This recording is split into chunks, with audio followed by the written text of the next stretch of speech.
Bow, as always, Yes. checking back in. Thank you for joining us today, episode 3 Ooh. of the Kansai Kollective. We're getting up there, man, quickly. 3. Yes. 3 is a powerful number, man. 3 is a powerful number. As always, it's your boy Ace Questenberry. Joining me live, my host, my man. Zane live in the Kansai, baby. Kansai, Osaka, Japan. Coming to you today from the W Station, as always, our wonderful little studio. What's on your mind, Zane? What are you thinking, man? Yeah, I want to know what are 3 things that you're grateful for today, bro? 3 things I'm grateful for. It's a beautiful day. I like the energy. Okay. Weather. I got to go weather, man. I mean, the sun is shining. Nice, beautiful spring day. You can feel it. About to be spring. Fact. The cherry blossoms. Okay. If you ever get the chance, man, if you come to Japan, you got to be here this time. Mid-March to April, man. Seeing the cherry blossoms bloom and the flowers come to life is wonderful. So I guess weather, the flowers. Okay. Need one more. One more. Tough. There's so many. What's right? Just whatever comes to mind, bro. Whatever comes to mind. We're not putting order. I would say, shit, man, my family. Ooh. I got to. Super grateful. I actually just got a trip booked. Yes. Do a little traveling in the COVID season. I'm hoping Japan government, if you guys watch this, please just let me back. You got to let them back. Without any issues. I'm doing all your paperwork. Let me back in the country without causing a headache. Yes. I'm contributing to the economy. It's a fact. Let me help. So, yeah, my family. I get to see them soon. Really lucky about that. The weather and the flowers, man. Same. Flip it on yourself. 3 things you're grateful for. What do you think, bro? Wow, man. That's a good question. I'll definitely say my health. Health is something that is huge. Having people around that supports my vision. The network. Super important. And the opportunity to live in Japan when, there's many people that want to live here but just can't even come right now. You feel me? You literally can't even come to the country. Yeah, like it's just beautiful, and we're here. We're here in Osaka, and today that's what we're gonna talk about. We're gonna talk about how did I get to Japan, Osaka. Yes. Osaka. Zane, you guys might have saw the last episode talking about me. Right. But I'm sick of listening to myself talk. So today, it's all going to be Zane. Zane's story, where he came from, how he got here, what's he doing here. You guys can tell by his garb. I mean, the man has a unique swag, and he owns it. He also makes it. So you'll get a little bit of all that today. Quick sneak peek for the people. So where do we begin, brother? All right, man. So... yeah, this is a long story, very detailed. You know what I'm saying? Are we going to get the detailed version? You're going to get, I'm going to give you a little details. I can't give you everything. Yeah, you got to catch them in the streets if you want the real stories. You got to catch them live. Hit me up. But, all right, so let's just go back right to... where are you from? I'm from New York. Born in New York, raised in New Jersey. Okay. You feel me? Favorite sports team? Oh, favorite sports team? Don't have one. But New York fans are pissed. If you're in New York right now, I know you're pissed. This man couldn't give you one team. Okay, fair enough. I'm sorry. New York teams suck anyway, so it doesn't matter. Wow. Yeah, man. But I'm going back to when I was in New York, 2014. I'm about to graduate from college. I was going to the Fashion Institute of Technology, man. FIT. Dope. To all my alumni out there. Yes. It's called FIT. The abbreviation is FIT, and it's a fashion school. Yeah. It was. That is so God, cool. I never even thought about that, bro. Fashion school is called the abbreviation is FIT. Wow, I never even. Yeah, that's a fact. You studied FIT at FIT. Yes, Fashion Institute. That's cool. Okay, so 2014, you're graduating. Yes. So, I'm still into fashion, as you can see. But at that time, I worked in a couple of fashion jobs. Okay. I was interning, and it just wasn't my vision of how I saw myself working in fashion. In New York, it's really about who you know anywhere. But you were doing, when you get into the fashion world, any probably world, you start at the bottom. Of course. And the bottom, you're doing really minuscule tasks. Demeaning. Yeah, nothing that really, you envision for yourself. So I was like, wow, I'm about to graduate. And, I don't know for you, but I felt like when you graduate, it's like you're going up, you graduate, and then your life just fucking goes on. This is a little off topic. Was your graduation really anticlimactic? Yeah. Bro, mine was 4 years crying. You get to the graduation stage, like, here's your diploma. Take care. All right. That's it. Bro, I didn't even attend my ceremony. graduation. Yeah. Oh, you're lame. Nah, man. They played bagpipes at mine, bro. Oh, really? Yeah. We're in Arizona. I don't know where the bagpipes came. It was weird. But okay, so you find yourself in entry-level work in the fashion industry in New York, which I imagine probably sucks. It was a good experience, man. I can't take away from the experience, but it's not what I saw for myself, and so I was at this point like, yo, is this all my life is going to be? Is just this, wake up, go to work, come back home, and in New York, rat race. Yeah, right. New York, you seeing all different types of people, but I for myself don't want to live under my standards, and you need money in New York to live really well. You feel me? I was still having a good time, but I'm seeing people with money, and I'm just like, this is now, did that motivate you? Because, for example, like when I visit A-list cities like New York or Vancouver, LA, being around that environment makes me want to like grind. I'm like, damn, I want that. Right. So how did that factor into the unhappiness or? Yeah, no, it factored into the unhappiness because you get when you live in New York, you get numb.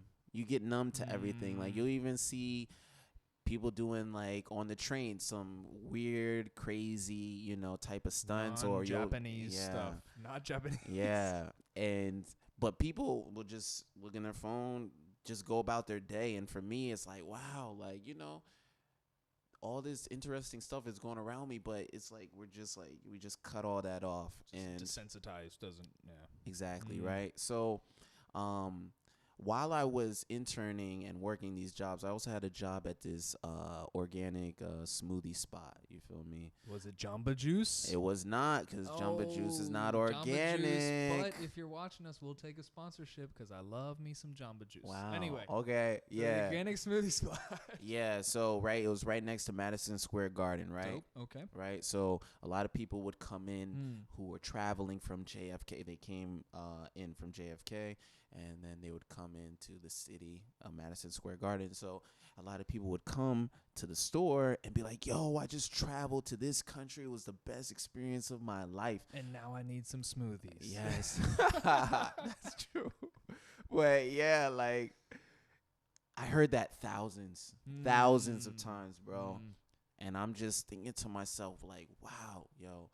If they're saying this, and I was at a point where I'm like, yo, I don't want my life to just be like, just like average. I'm like, yo, I'm just going to go to a place that I always wanted to go to. And that was Japan. Well, I was stuck, bro. I was stuck between China and Japan because I like both cultures. But I didn't know which one I wanted to go to first. But then I had my really good friend, Adrian. We were living together at that time, and he showed me the movie 13 Assassins. Did you see that? I haven't. I'm not. I apologize. I'm not a movie guy. Okay. I've seen some classics, but I'm not a buff. Wow. So tell me, 13 Assassins. All right. Sounds Japanese. Very Japanese. It's about 13 samurai. Basically, one wasn't a samurai. That were going to take over or defeat this warlord, who was very evil. And it was a great movie. So that went on, they had the traditional Japanese garb, you feel me? And then the subtitles were so fucking dope, like I don't remember exactly, but I was like, yo, and the way the tone of their voice was so cool. I was like, yeah, man, Japan is where I want to go. And from that point, like, because I was like in a similar area like you, man, I wouldn't say I was depressed, but I was at a very low point in my life. It's like just lost, right? Yes. It's especially that. I mean, how old were you at this time? Maybe 21, 22. Right. I feel like, I mean, and it's maybe a reflection of our society, but we force all of our people, go to school, learn this, learn that. Very, very hands-on. You got to do this. So to do this, you got to do that. Right. And then when you finish, man, there's like, and into the real world. And so many people at that age, man, you're just lost, right? So similar feeling for sure. Yeah. So I was at that low point. Just like you, man, I'm like, I don't care. I'll do whatever it takes. And I'm like, yo, I'm going to Japan. Yeah, I'm like, I'm going to Japan, man. I go on the computer. I'm like, yo, thank you, internet. Again, thank you. I'm on the computer. Yo, how can you get to Japan? I'm reading. Oh, yo, teach English. You can teach English in Japan. If you got a degree, you know what I'm saying. You're born in America, in an English native speaking country. Boom, you can teach. I'm like, oh, I never taught before, open. But yeah, I like talking. Right? Oh. And wow, I could do this, no problem. And then boom, teaching just English. Yo, I don't know what happened, but I was energized. I'm telling all my friends, like, yo, I'm going to Japan. People are like, okay, Zane, yeah, good for you, right? But boom, putting that work in, looking on YouTube, looking at all these people living in Japan, and yeah, I had one interview that I almost had, right? But this is another story. I had dreads at the time, and they didn't. Discrimination. Yes, they didn't. They said, yo, would you cut your dreads if you were selected? I was like, what? Like, I felt like I got smacked in my face because I'm like, yo. Culture clash. Yeah, I'm like, what? Why wouldn't my dreads work? Like, yeah, because it's not a clean look. Because it scares people. Yeah, I was flabbergasted. You feel me? I don't use that word too often, but I was upset at that time. But my mom was like, Zane, it just wasn't meant for you, and a better opportunity is gonna come. And sure enough, you feel me? My first company, they took me on board with my dreads, you feel me? And like my story was way different. Like, they kind of like were like, yo, meet me at this place and we'll take you and we'll show you to your Did they get you house. an apartment or? They did. Okay. But they met me at Kansai Airport. No, and you didn't have to take the local train. I was driven, man. What a fucking experience, just like you, bro. So like, let me peek. Yeah. Let me pull the lid off. Yeah. And I want to peek into your brain. Okay. You have succeeded. You have entered the country, and you did it without selling out. You kept your hair. Yes. You got a company. Yes. You're in the car. All Japanese people? Yeah. Yes, it was a Japanese guy. Of course. Ito, my boy. Ito-san. Yes. Appreciate you got the man here. We appreciate it. Yes. So what is that mindset, man? You're jet lagged.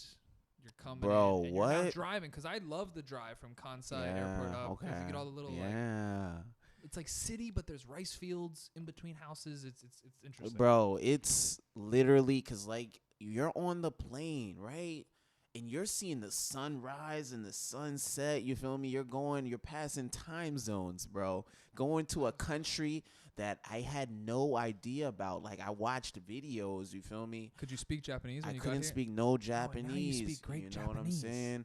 And like, yeah, but that wasn't even on my mind, bro. I'm like, yo, I'm going to Japan. For me, man, I'm a very spiritual person. I feel like wherever I go, I will be accepted. You feel me? Okay. Yeah, so, but yeah, I'm in Japan. I didn't care. I was in Japan. And like you said, yeah, on the drive, I'm seeing all these trees, tons and tons and tons of trees, mountains full of trees, bro. Things I've never seen before. You're from different. Like city, New York. Yeah, you're not from Rochester. Yeah, nah.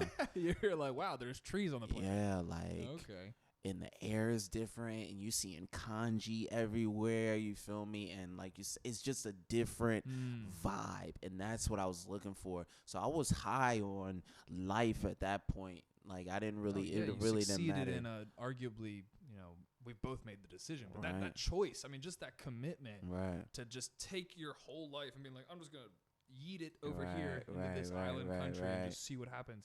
Oh, you're definitely riding the high. Yeah, man. Are you still riding the high? I am still riding the high. 5 years later. Yeah, 6 years? 5 years? 6 years. It will be 6 years. Oh, wow. It is 6 years. March 15th was the first day that I was in Japan, man. I was in the countryside of Japan. I didn't come to Osaka first. What was your first area? It was Hyogo, ne? Yeah, it was Hyogo. Okay. And, so maybe we can edit in here something cool. But this is Japan. Da, da, da, da, da, da. And as you can see, over here is Osaka. Yes. And over here is Hyogo. Yes. Very close, but definitely much more countryside than what we find here in Osaka. So how long were you in Hyogo before you... 3 years. 3 years. Oh, so that's why you speak Japanese. Yeah. Wow. Oh, my God. Yeah. Yes. What an experience. You feel me? Like, being able to live there. I was literally the only foreigner. Maybe the only the foreigner there. And... all they were giving me was Japanese. And that's what I wanted, though. That's what I wanted. And just fill me with kanji. Yes. Yo, I'm telling you, man. Yo, if you, that's why I love Osaka, right? But you go to the countryside first, you're going to get, the real You're going to learn some Japanese. Yes. Yeah, you know what I'm saying? You don't have any choice because they don't speak English in Inaka. And it's crazy, right? For, native English speakers to think someone doesn't speak English, but everything on the internet is all English. But no, there's people that can't even say hello. Nothing. You ask them, where's the cell phone? They're like, cell phone? Yeah. It's not a problem. It's just the way it is. Right. In terms of Asian countries, Japan, I think, has one of the lowest English literacy rates, which is its own set of problems. But from everyone I know that's in Japan, the people that did their first bit of time in the countryside have a substantial, better grasp of Japanese. So that's the issue with Tokyo and Osaka. If you come here first, Tokyo especially, you don't need any Japanese in Tokyo. You're pretty much just thrown in the same world you were in, just a little different. Yeah, you know what I'm saying? So, and that, again, is another conversation in itself because I came here with no Japanese, right? So, for me, I like knowing my environment, and it's crazy, right? Now Japanese, there's still fast pitches of Japanese. Certain people speak really fast, even in America you got, or then people that Kansai band, Hayaguchi desu ne. Hayaguchi desu ne. They speak really fast in this area, substantially faster than other places. But when you're coming from an English background and you're hearing this Japanese, it's like, what the is he saying? You know what I'm saying? It's very difficult, to catch the sound. But then you start getting little grasps of it, and it's wonderful. Beautiful language. It is a nightmare to learn. I love Japanese. I love studying Japanese, but you can burn yourself out. So even Japanese people are like, man, that is really hard. So, but same with English. Always an Yeah, man. It depends how you're looking at it. But I would say, from my experience, learning through experience is the best real way. situations. Yeah, real situations. Because, we'll touch base on this. You feel me? There's words in Japanese. More episodes. There's words in Japanese that you can't translate in English. You can, get a basic image of what the word means, but it goes so much deeper than, what we can explain. Okay, man. So that brings you to Japan, 3 years in Hyogo. You come to Osaka, and that's it, man. So yes, we're here. So you said you're still riding the high. One thing I love about Zane, and there's groups of foreigners in Japan, right, that... because Japan is a very romanticized country, right? Facts. I mean, people think this is a, fantasy world with endless, it's going to be wonderful. I'm going to go to Japan. They're going to give me a katana upon entry. And, I'm going to hit someone with a kamehameha. And it's going to be great. And I'm going to get a wife. That's hilarious. Gonna be wonderful. But the reality is Japan, as is most countries has its own unique set of pros and cons. That's a fact. And something, if you get the chance to come to Japan, you'll meet people like this, where some foreigners that have, expats that are relocated here are bitter. They're super bitter about things in Japan. So Terrible. It's its own set of people, man, but it's just the way Japan is, man. You got to roll with it. So it's good to see, I think, myself as well. Yeah.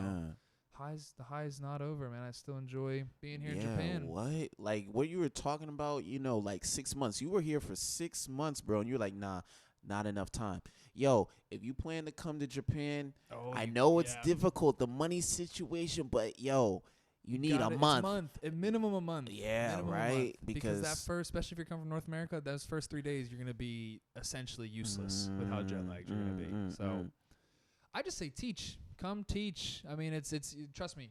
Some people, you don't want that as your career, and that's fine. Some people like it, but teach it, man. It's the way. If you're gonna do it, if you're gonna spend the money to be out here in Japan, once borders open back up, just come teach here. Yeah. There's work. You get a little bit of being here, and you also get the ability to actually, make a little bit of money. But I will say also, there's many other ways to get here. Like certain type of visas. Like if you're interested in a certain art, like I do calligraphy, and I ran into this guy who he linked up with this calligrapher, Japanese calligrapher, and he got a visa to study cultural arts.